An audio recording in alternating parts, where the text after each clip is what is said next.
When it comes to building muscle, there are all kinds of viewpoints on how to train optimally, but when it comes to a bodybuilding show, the goal is to maintain as much muscle as possible while burning fat, and it can be difficult to do depending on how your calories work out, how you train. So I'm gonna share with you what I've gone through over the last few months to maintain as much muscle as possible going into my first Classic Physique Show. When looking back at my training progression leading into the show, I kind of see three different phases here.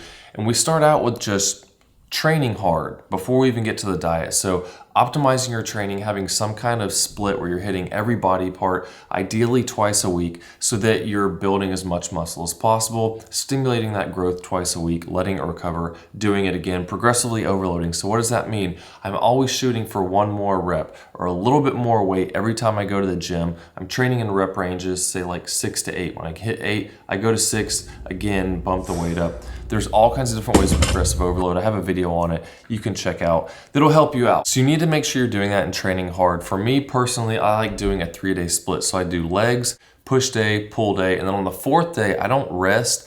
I go do my cardio, which is swimming, and I swim for an hour and then I start over again. So really over 8 days, I'm hitting all my body parts twice. It works for me. I need a little bit more time to recover. I usually go really hard on the squats and then 2 days later deadlift. So having that extra day in between with the swimming before I do squats again really helps my legs recover, and it has worked out well for me. But you got to figure out what works well for you, something you can stick to and push yourself hard. And that's what's going to make the difference. And so when you start the diet, really, nothing changes. There's a few things that are going to come into play, like meal timing as you get further along in the diet. I have another video where I went in depth on my diet throughout this whole process and how it changed, so I'm not going to touch much on that here. You can check out that video to combine along with this one to get the best results possible. And of course, there's supplements that come into play too for me. Creatine, pre-workout, protein powders, those are the main three that I use all the time. I'm affiliated with Harder Than Last Time with links to all the stuff I use in the description.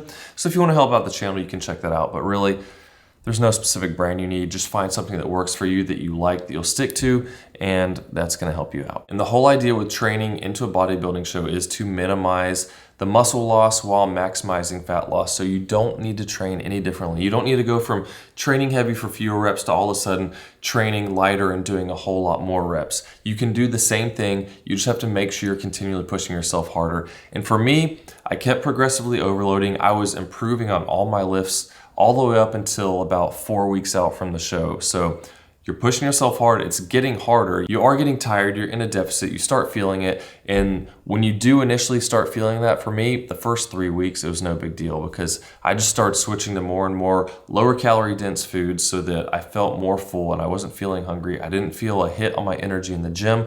But once I did slowly start feeling that diet fatigue, what I made sure to do was to eat a bigger meal close to when I go to the gym. So I would shoot for like 700 to 900 calories for whatever meal, pile it in there, let the food settle, go to the gym, and then I'd be good to go. And I was still making progress. And that's how the progression went for me. Initially, I just kept training the same as I did before. No different, same split, pushing myself hard. It was getting harder to make progress as far as adding more weight or more reps, but I was still able to eke a little bit out each time.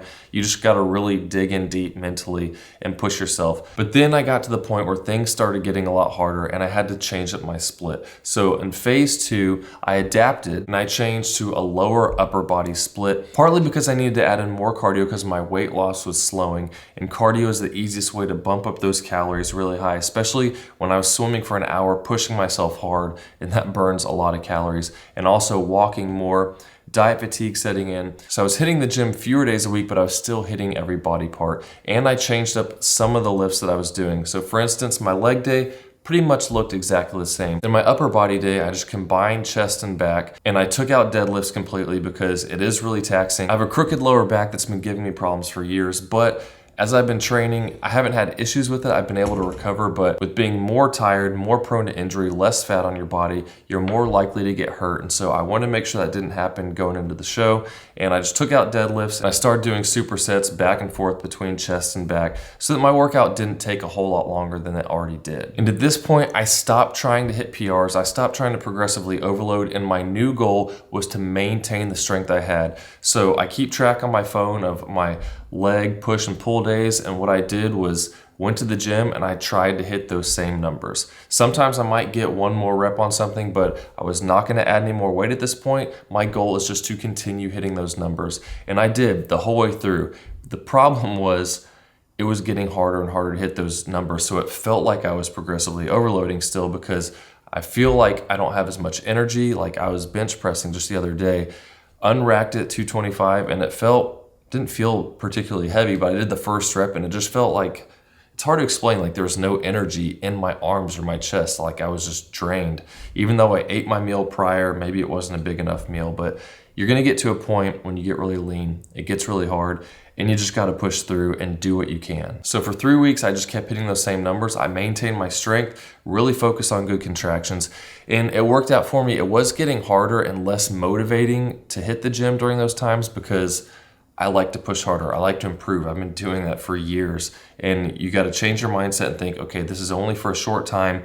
And I keep it in my mind too, when I get done with this, I'm going to be primed to start building strength back really quickly. If I can maintain the strength I had leading into this show and I just lost over 10 pounds, well, now when I start putting that weight back on, I can really push myself. I'll have a whole lot more energy in the gym, and then my numbers will hopefully shoot up a lot more. And you got to make sure you're getting enough sleep, because that's when your body heals itself. If you're just killing yourself, especially with all the extra cardio, and you're not sleeping, then it's gonna be really tough. So with that meal timing as well, making sure you eat enough before you go to bed so you're not waking up starving and not able to fall back asleep is really important. But then phase 3 is really just this last week leading into the show now, is doing a deload. That's what I'm at now. So I maintained my strength on those last 3 weeks when it was getting harder. Now I'm in the final week going into the show and just doing a deload. And how that's working for me is doing my working sets only up to 70 to 75% of the load, depending on how it feels, and not pushing myself to failure. Like say I'm doing 250 on the squat, well, I'm gonna do 185, and I'm still only gonna do the same amount of reps, even though I know I can do more. I'm just going through the motions, giving my body a break, letting it heal, and getting ready for the show, because at this point, you're not gonna build more muscle going into the show. You don't wanna make yourself too fatigued and too tired. It doesn't take a whole lot to maintain the muscle you have, so that's all we're doing here. Let the body rest, give it a stimulus to maintain the muscle, and get ready for the show. And that can be tough too, because once again, I like pushing hard, but keeping in mind, I'm getting my body ready for a new phase after the show when I'll be primed to get more strength, build my physique even more, and then be at a better starting place for the next time I do a show if that's something I want. So that's how it's gone for me. It's worked pretty well. My strength has been the same, which is awesome, because right now I'm the same weight that I was almost 2 years ago, but I'm a lot stronger. So that tells me I've maintained muscle, I've gotten stronger, and it's gonna be awesome when I do a bulk after this, because my last bulk, I gained a ton of strength when I started at this weight. And so I do the same thing again, gain even more muscle, and we'll see how that goes. I'll document it. But let me know if that helped out. Hit the like button if it did. Comment below with whatever you want. At Camber Fitness on Instagram is where I'm tracking everything for the show. Really excited for it. We're only a few days out now, and looking forward to getting some more food and getting the training back hard again after a good rest. And yeah, that's about it. So I'll see y'all soon.